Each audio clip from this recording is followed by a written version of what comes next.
Bonjour et bienvenue dans cette nouvelle vidéo. Ici, c'est le docteur Idriss Safak de la chaîne AfroForex Session. Parlons de trading, économie, finance et business. Si tu n'es pas encore abonné à la chaîne, alors je t'invite bien sûr à t'abonner, surtout à liker, n'est-ce pas, et à partager pour que nous ayons un impact massif dans la communauté en ce qui concerne l'éducation financière, en ce qui concerne l'éducation au marché financier, au trading et bien d'autres domaines concernant la finance. Donc, pour le compte de cette vidéo, on va parler de la Silicon Valley Bank. Vous savez que c'est cette banque qui est en train de faire le buzz, qui est en train de qui est à la une des infos, qui crée de l'effervescence sur les marchés financiers. Et bien sûr, je voudrais qu'on fasse un tour d'horizon parce que je vais te donner tout ce que tu dois savoir de la situation actuelle, n'est-ce pas, en ce qui concerne la Silicon Valley Bank et comment est-ce que ça a pu impacter les marchés et comment est-ce qu'on pourrait appréhender les choses pour les jours à venir. Donc, sans plus tarder, je vais partager mon écran et on va démarrer les affaires. Donc, comme vous le savez déjà, la Silicon Valley Bank est l'une des banques qui promeut, en fait, on va dire, qui promeut beaucoup plus le financement des startups. Donc, elle est beaucoup plus orientée dans le cadre des startups. Donc, en fait, son rôle, c'est de pouvoir, bien sûr, non seulement financer les startups, n'est-ce pas, les startups, mais aussi les entreprises qui font dans du venture capital.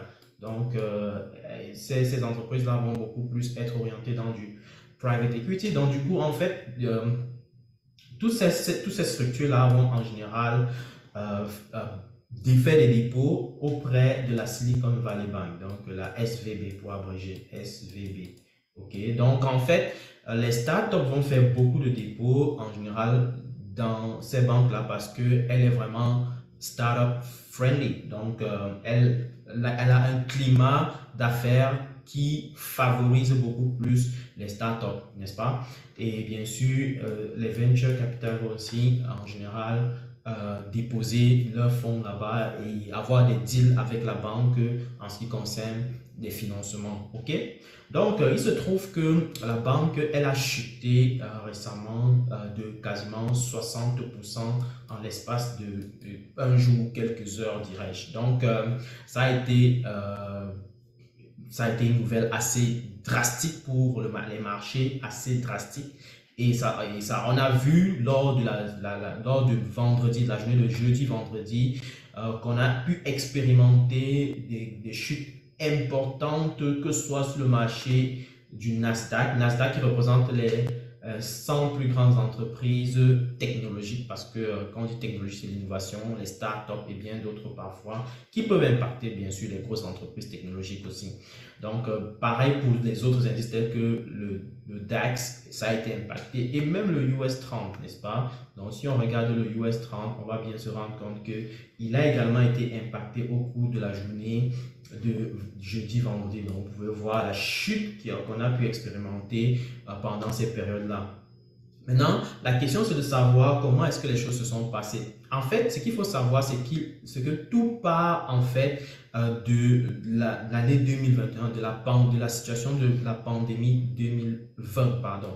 OK, ça part de l'année 2020 où on avait eu la pandémie et il se trouve que pendant la période de la pandémie, on a eu des périodes où toutes les entreprises étaient fermées, tout le monde était à la maison, donc l'économie était quasiment à terre, à zéro.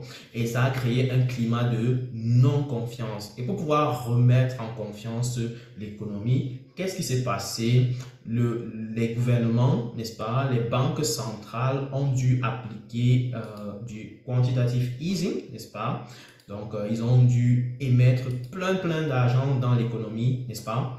Plein d'argent dans l'économie, donc, pour pouvoir favoriser le financement des entreprises, leur dire que c'est possible de pouvoir avoir des crédits pour pouvoir lancer leur business, malgré le fait que le climat ne soit pas favorable, ça va peut-être se débloquer, n'est-ce pas, d'ici à là. Donc, il y a plein d'entreprises qui ont reçu des financements. Donc ici, à ce niveau, le côté aléa moral n'était plus regardé. Quand il dit aléa moral, ça veut dire qu'on ne regardait plus en réalité si une entreprise était une entreprise à risque ou pas pour pouvoir lui octroyer le crédit. Il fallait vraiment, on avait le feu, les banques centrales, les banques commerciales avaient quand même le feu vert pour pouvoir financer pas mal.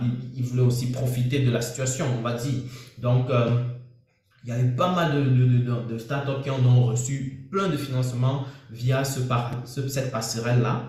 Et donc, sachant que les startups également ont reçu plein d'argent, n'est-ce pas? Elles ont dû déposer beaucoup d'argent dans les comptes bancaires de la SVB, de la Silicon Valley Bank. Ok? Donc, si on part sur les états financiers de la Silicon Valley Bank, on va se rendre compte que entre 2019-2020, n'est-ce pas? Je vais revenir sur les états financiers. Là, ici, on a par exemple les états financiers. En première partie, on a les actifs. En deuxième partie, on a les passifs. Ok, donc vous pouvez voir ça ici.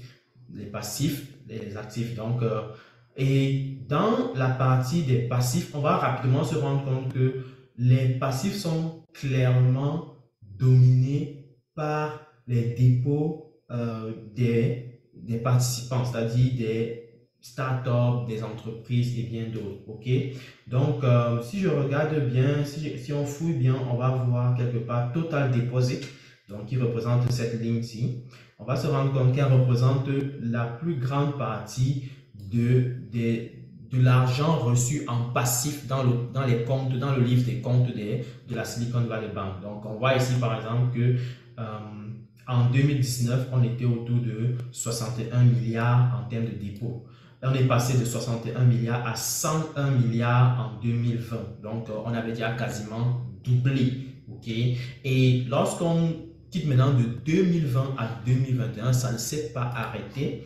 On peut regarder ça ici. On va se rendre compte que entre 2021 et 2022, ça a encore augmenté. Ça a encore augmenté. On est quitté maintenant de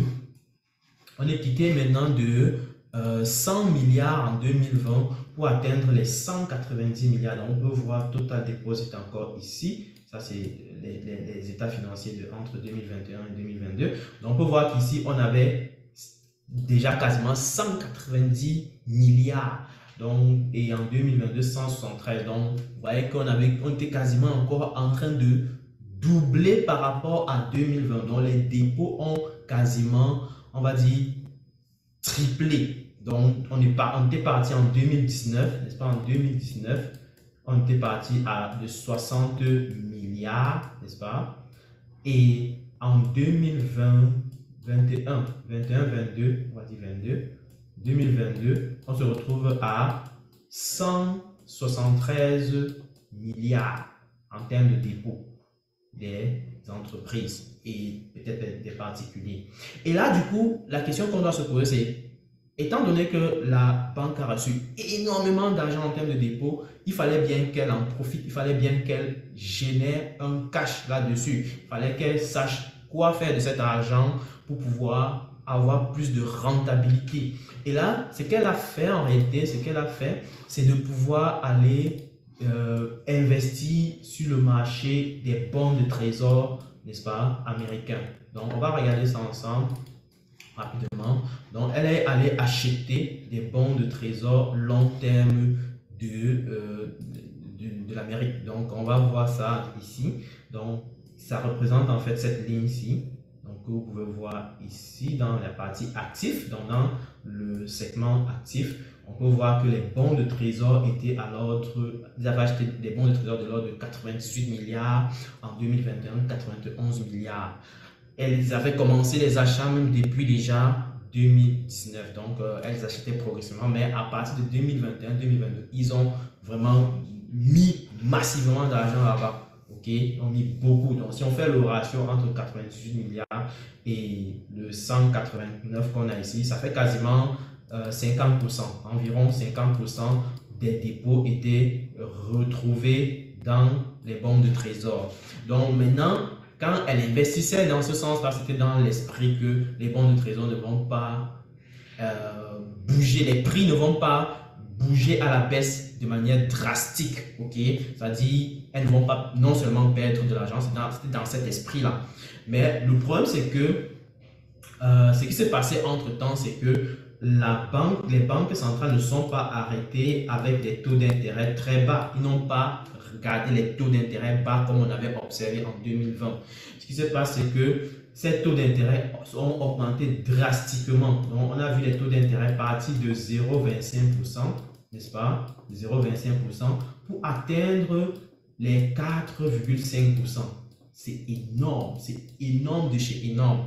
Ça voudrait dire que lorsque les taux d'intérêt augmentent comme ça, les prix des bons de trésor ont drastiquement chuté. Et quand ça chute drastiquement comme ça, au fur et à mesure que ça chute, ça va impacter forcément le bilan de la banque. Okay? C'est avec cette chute, cette augmentation agressive des taux d'intérêt que la banque s'est retrouvée en difficulté. Se retrouvant donc en difficulté, qu'est-ce qui se passe?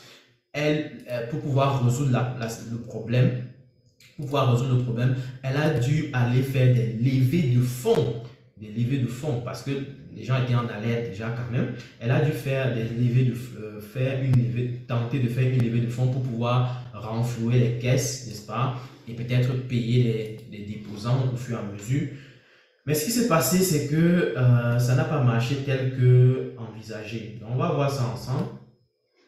On va voir que en fait, elle a tenté de faire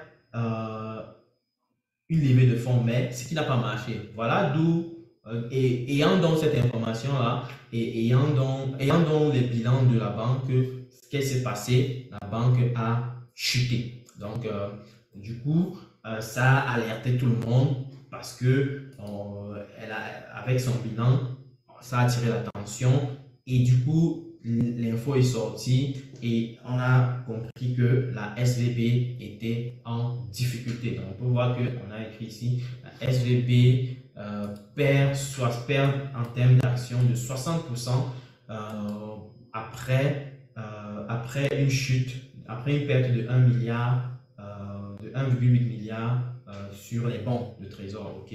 Donc, du coup, les parts enfin, on va dire quoi? Le prix de l'action de la banque a chuté drastiquement, comme on l'a vu tantôt sur notre graphique là, ici. On l'a vu ici, voilà. Donc 60% quasiment. Donc c'est énorme de chez énorme. C'est pas commun lorsqu'on parle des actions, n'est-ce pas? Donc du coup, voilà un peu la situation. Maintenant, qu'est-ce qui se passe actuellement? Ce qui se passe actuellement, c'est que le gouvernement américain a mis en place un processus pour pouvoir assurer les dépôts des clients qui étaient affiliés à la Silicon Valley Bank. Donc, ce qui a essayé de ramener un peu d'assurance sur les marchés. Donc, actuellement, ce qu'on peut voir, c'est que pendant toute la période de samedi, dimanche, le gouvernement américain a travaillé à pouvoir faire une communication sur la situation et il se trouve que ils ont décidé finalement de pouvoir apporter une sorte d'assurance. Maintenant, la question c'est de savoir si ça va persister à long terme. C'est ça la question. Est-ce que ça va persister? Est-ce qu'il n'y aura pas des banques qui vont être impactées par la chute de la Silicon Valley Bank? Parce que là, elle est en train de subir ce qu'on appelle un bank run. Les gens se dépêchent à aller retirer le peu d'argent qui reste à la banque dans les caisses, n'est-ce pas? Ça, c'est naturel. C'est-à-dire, imaginez un seul instant que vous savez qu'on vous a donné l'info que la banque dans laquelle vous avez déposé votre argent va chuter, va aller en faillite. Là, du coup, toi, si tu as ton argent là-bas, tu vas te dépêcher à aller voir si tu peux récupérer ne serait-ce que le minimum en termes d'argent que tu avais dans ton épargne là-bas. Donc, ce que la banque vit actuellement, un bank run, donc tout le monde veut retirer son argent le plus vite possible. Et là, du coup, ça va créer un effet boule de neige et donc, du coup, ça va mettre la banque à terre. Maintenant, une autre chose, c'est que on a vu des actifs exploser clairement ces temps-ci. qui ont été impactés par la situation. De un, on a le Bitcoin qui a explosé on va prendre, on était parti de 20 000 à 20, on est actuellement autour de 26 000. Donc, c'est du quasiment 30% en l'espace de 2-3 jours. C'est énorme de chez énorme. Donc, moi, j'avais prévu prendre ça, mais finalement, c'était le week-end. Je n'ai pas pu prendre l'achat tout en bas. Donc, les choses ont commencé, avaient commencé samedi, dimanche. Les choses ont directement explosé. Les gens n'ont même pas attendu. Tout a explosé dimanche, clairement. Donc, on n'a même pas attendu et ça, j'étais assez frustré de n'avoir pas pris cette opportunité. Mais bon, c'est pas grave. Comme on dit, chaque jour, le marché n'est pas férié demain. Donc, on aura toujours des opportunités à notre disposition. Une autre chose, c'est que l'or a également explosé de manière fulgurante tout au long de la période. On peut voir un or qui est allé à la hausse de manière importante pendant ces jours-ci, donc vendredi, lundi, mardi. Donc, énorme, énorme, énorme. On a également le yen japonais qui a explosé à la hausse pendant la journée de lundi. C'est vrai que je est revenu un peu à la baisse, donc, mais depuis vendredi, on avait pris quand même une hausse importante dans la mesure où les choses sont revenues. En fait, les investisseurs avaient une crainte, une panique générale. Et là, du coup, qu'est-ce qui s'est passé? Ce qui s'est passé, c'est qu'ils ont retiré leur argent sur certaines actions de peur que ce soit un effet de contagion qui vient remettre encore leur portefeuille à plat. Et donc, du coup, ils ont vendu certaines actions qui étaient peut-être dans le secteur technologique, qui étaient liées aux startups et toutes ces choses-là, et aux innovations, pour pouvoir peut-être investir, remettre ça sur l'or, remettre ça sur le Bitcoin, remettre ça sur d'autres produits qui, au moins leur préservent de la situation actuelle. Donc voilà un peu la situation pour ce qui est de la Silicon Valley Bank. On va éventuellement faire une autre vidéo pour aller un peu plus en détail sur les conséquences, sur les autres banques qui pourraient éventuellement être affectées. Est-ce que le Canada pourrait être affecté donc, par rapport à la situation? On va essayer de regarder également un peu, on va essayer de creuser sur cette piste-là. Donc, dites-moi en commentaire ce que vous en pensez de cette situation. Ça me ferait grandement plaisir. On est ici pour apprendre, on est ici pour pouvoir éduquer. Donc, prenez le soin de partager au maximum la vidéo si vous avez aimé. Et surtout, dites-nous en commentaire ce que vous en pensez. Ça nous ferait également plaisir. Donc, je vais vous remercier sur ce point et je vous dis à très très bientôt pour une prochaine vidéo. Ciao!